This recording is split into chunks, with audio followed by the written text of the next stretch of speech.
Kalau pertanyaannya masih adakah diskriminasi agama? Jawabannya masih ada. Kalau pertanyaannya masih adakah diskriminasi suku? Jawabannya pun masih ada.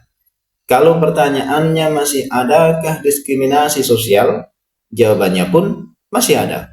Dan pertanyaan-pertanyaan negatif lainnya, jawabannya pun masih ada. Nah, kejadian-kejadian seperti itu yang disebut dengan kasus. Tapi coba sekarang, kalau pertanyaannya dibalik, berapa banyak orang atau penganut agama yang merasa terlindungi dan aman beribadah sesuai kepercayaannya dengan adanya Pancasila?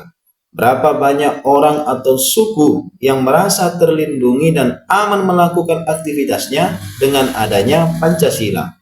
Berapa banyak golongan yang merasa terlindungi dan aman berkarya dengan adanya Pancasila?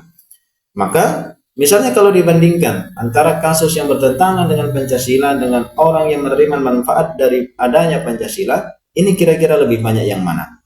Jawabannya, pasti lebih banyak yang menerima manfaat dari Pancasila. Jadi kalau disimpulkan Pancasila sebagai pelindung masyarakat atau masyarakat yang melindungi Pancasila, saya kira dua-duanya ini kita rasakan dan semuanya saling berkaitan. Begini penjelasannya. Jika dikatakan Pancasila sebagai pelindung masyarakat, itu benar. Sekarang begini, kamu tinggal di satu daerah dan kamu minoritas di daerah tersebut. Entah itu kamu minoritas dari sisi agama, kamu minoritas dari sisi suku, atau dari sisi lainnya. Yang jelas kamu minoritas. Kemudian di tempat tinggalmu itu yang mayoritas mereka paham betul dan melaksanakan nilai-nilai Pancasila. Maka dalam posisi itu bisa disebut Pancasila sebagai pelindung. Kamu dilindungi oleh Pancasila. Kamu hidup nyaman dan tidak khawatir dengan adanya diskriminasi. Paham sampai di sini? Kemudian, kalau dikatakan masyarakat yang melindungi Pancasila, itu juga betul dan benar adanya. Pancasila adalah hasil dari perundingan luhur para pendiri bangsa. Dengan meletakkan egonya masing-masing, mereka duduk bersama, saling mengisi dan memberikan pandangan agar bangsa Indonesia yang plural ini, yang majemuk ini, bisa hidup rukun, saling menghormati, dan saling gotong royong. Maka tercetuslah yang namanya Pancasila. Pancasila ini sudah final. Bagi bangsa Indonesia, inilah instrumen terbaik yang harus tetap dipertahankan, harus dijaga, harus dilindungi.